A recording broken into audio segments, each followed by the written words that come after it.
Hey, what's going on, guys? It's been a while. Today we're going to go over the 2019 Ram 1500 due to popular request. I'm going to take you guys through the parts that I have on it, also how I've liked the parts, if you guys should buy them, where I would recommend to buy these parts as well, and pretty much just kind of go over everything and link all the videos that we have currently posted in this video to help you guys out. So stay tuned and let's go through this. So I was looking forward to actually doing this video outside and maybe even getting some of the drone footage, but it has been raining non-stop here. So first thing, I bought this truck brand new in Kent, Ohio in February of 2019. Currently I'm sitting at 15,000 miles, and most of those miles just came recently due to traveling for work. I would say probably about a week ago, we put up a poll on Instagram asking if people would want to see the X3 overview or the Ram, and the Ram won by a long shot. So if you guys aren't following us on Instagram, go ahead and search soXgen on Instagram. You'll see our page. Go ahead and follow us. And if you're wondering where the decals and stuff come from, that's something me and Adam make.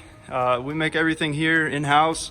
And if you want to see more of the decals, that's also on Instagram at soXgensupply. And you can go to our website, you can see stuff. We're currently running a Front End Friday promo code, which will save you 30%. But by the time you guys see this video, that code will have expired. So if you want to stay up to date with the discounts, make sure you're following us on Instagram on both pages and subscribe to us on YouTube. It helps out tremendously. But we're gonna go ahead and start answering some of the questions that people left, and we'll go from there. So the first part I'm gonna mention are the wheels. These wheels are 20 by 12 PureGrit 102 drives. And these are from Michael out at PureGrit. These are a -44 offset, and the current setup is a Toyo Proxy with a 305 50/20. The conversion on that is roughly 32 inches high, 12 inches wide, and a 20-inch rim.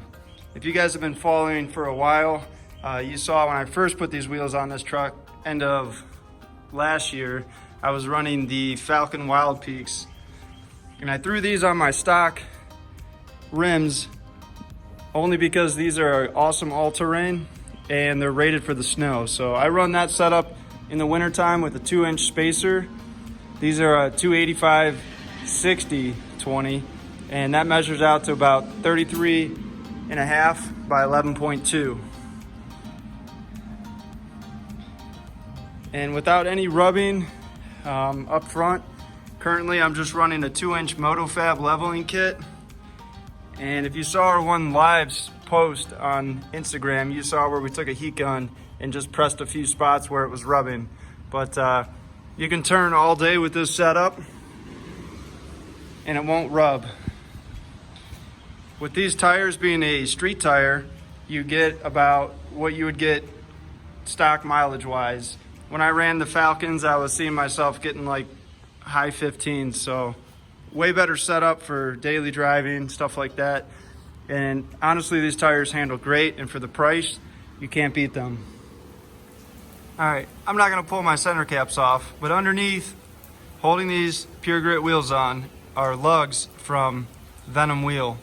Here's a sample of some of the setups we've ran in the past. These are the 6-inch lugs. These are the 4.5-inch lugs. I run this setup here on my 2010 Cummins, but underneath here we just have Venom Wheel acorn nuts. And they handle well, and I put these tires on off and on with the impact gun, and these lugs can handle it. They come with tools and everything, so these fit right into my impact. I use a Milwaukee impact, and I have no problems taking these lugs off. So if you guys are looking for a high-end lug and with a little bit of style, I recommend to check out Venom Wheel.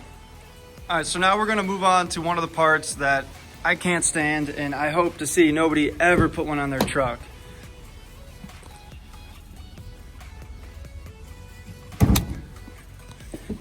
And the reason I ended up with this tuner is because with the option to recalibrate your tire sizes and some potential tunes. So I went with the Edge Pulsar for the tuning, and yeah, do not buy one of these, guys. If you're looking for a way to recal your tires, if you swap from your stocks to some kind of aftermarket to adjust the size for your speedometer, there's better options. Pretty much I leave my tuner in stock, because if I take it in any other tune that they offer, whether it's the MDS off for stock, some kind of performance, economy, I instantly get a code and my truck will start driving by itself. So don't buy the Edge Pulsar. I've tried talking to them many times and they just tell me I need to take this off and send it to them to get the new update. But looking on their website, I have the newest update. So I'm not gonna take my time and take it off and send it back. So I just leave that on there as a way to adjust my tire sizes. And if you guys have one and you want a video on how to adjust your tire sizes using that, drop a comment, let us know. But that's all I got for that. Don't buy that. All right, well, since I already have the hood up, let's dive right into the cold air intake I'm running. And again, tons of comments on this, guys. This is a Volant performance intake. It's specifically made for the 5th gen Rams truck. And if you guys don't know, Volant Performance is the exact same company as Corsa Performance. So this right here is their performance filter. It's oiled. And I've been running this since last year, I think beginning of August. No issues here. On Adam's truck, he's running their G2 Power Core filter, which surprisingly yields a little bit more horsepower, and it offers you 100,000 miles maintenance free. All right, so since we're on the subject with Corsa, I'm gonna show you how this sounds. So on both trucks, me and Adam are running 5-inch Corsa catback exhaust. We have a video in our feed on YouTube where you can see where we actually went up there and had these installed. I'm running the 5-inch catback with the black tips. On Adam's truck, he has the 5-inch with the gunmetal. The overall fit and finish is amazing, and the sound you just can't beat. I'm gonna go ahead and do a cold start for you guys. You guys can hear how this sounds.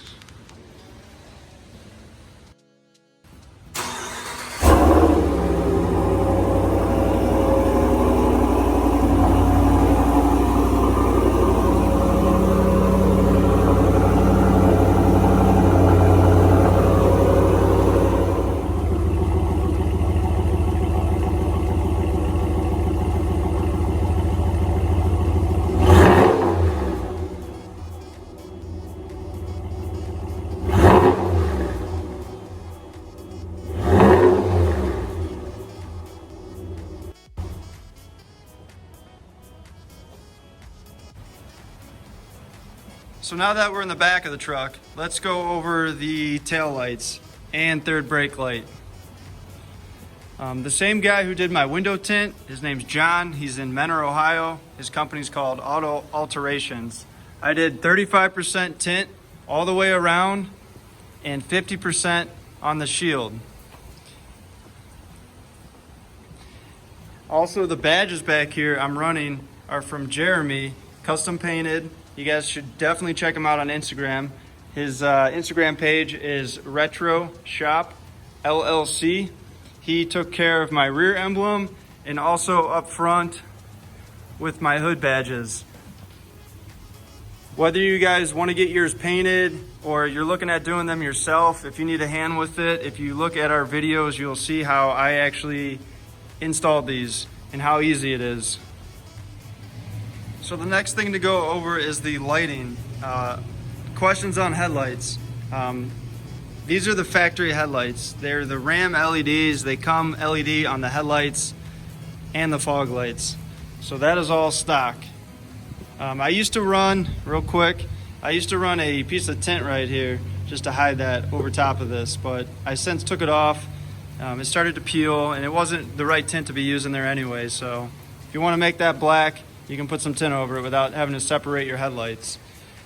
Speaking of the LED package, this truck does come with the LED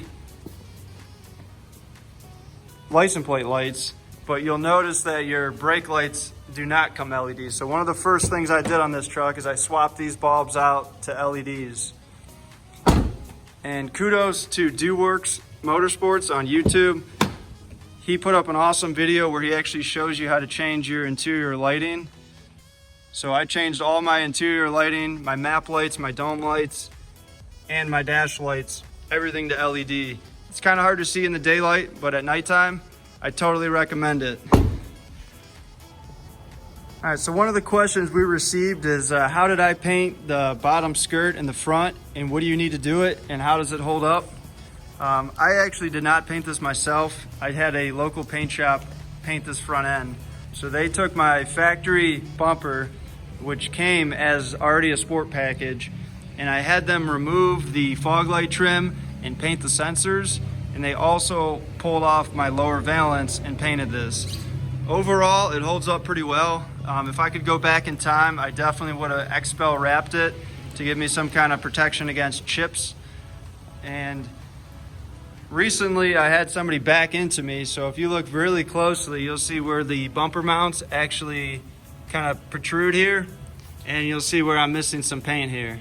Luckily, I had a dash cam, so my dash cam caught them. They were definitely not going to try to pay for this. So I was able to track them down using the dash cam footage and get a police report and all that good stuff. So upcoming, you'll see a whole new bumper, and while I'm there, I'm gonna get a few more pieces painted. Drop a comment if you guys think, while it's there getting some paint, if I should do some kind of custom. I don't know about painting this white, but I thought about maybe painting this piece white to make the mirrors look fuller. So let me know what you guys think, but we're gonna go ahead and hop on the interior of this truck of what's changed on the inside.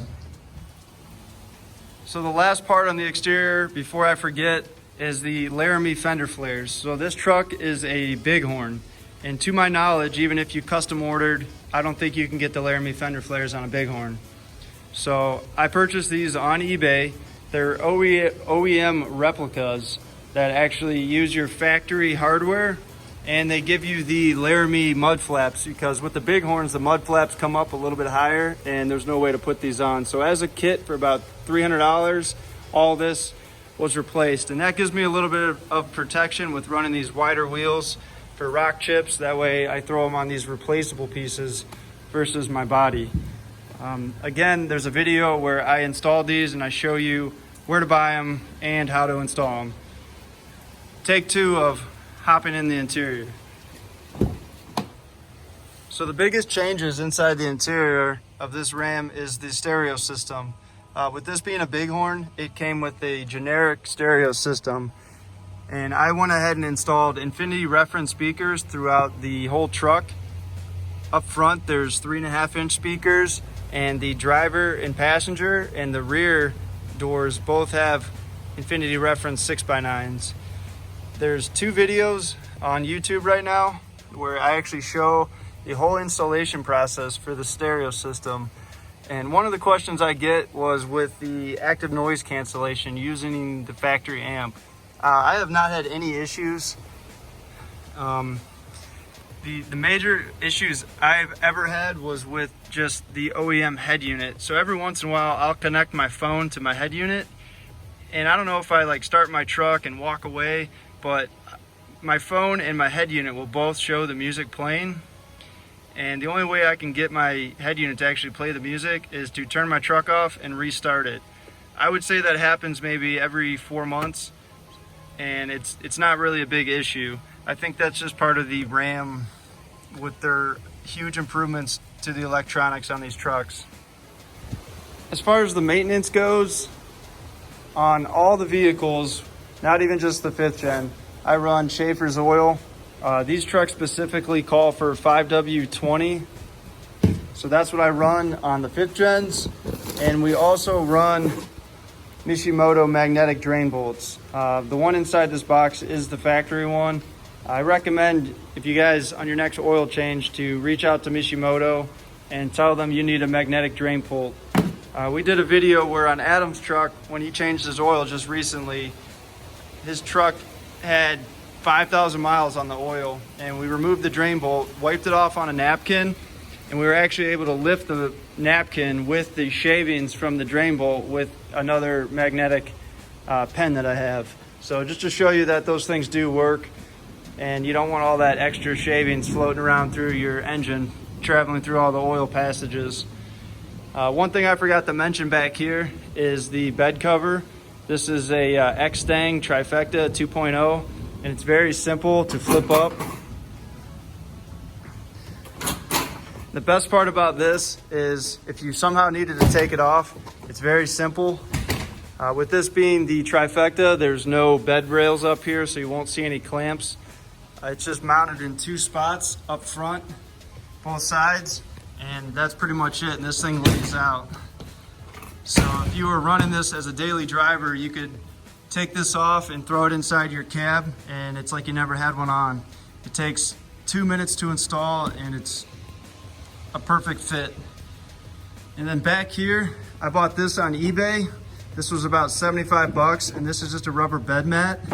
I originally thought about getting this truck bed lined, but constantly throwing things in here and having them slide around, I decided to go with just the rubber. I could strap things down and it stays very secure on the rubber mat.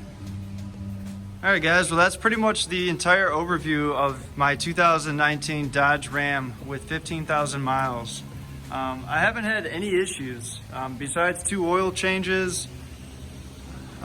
Drop a comment if you guys had issues with something. I know reaching out to some guys, they've had transmission issues. I've had nothing like that. The only thing I see myself doing in the future is when my calipers and my brake pads and rotors wear out, I stay in touch with Power Stop brakes.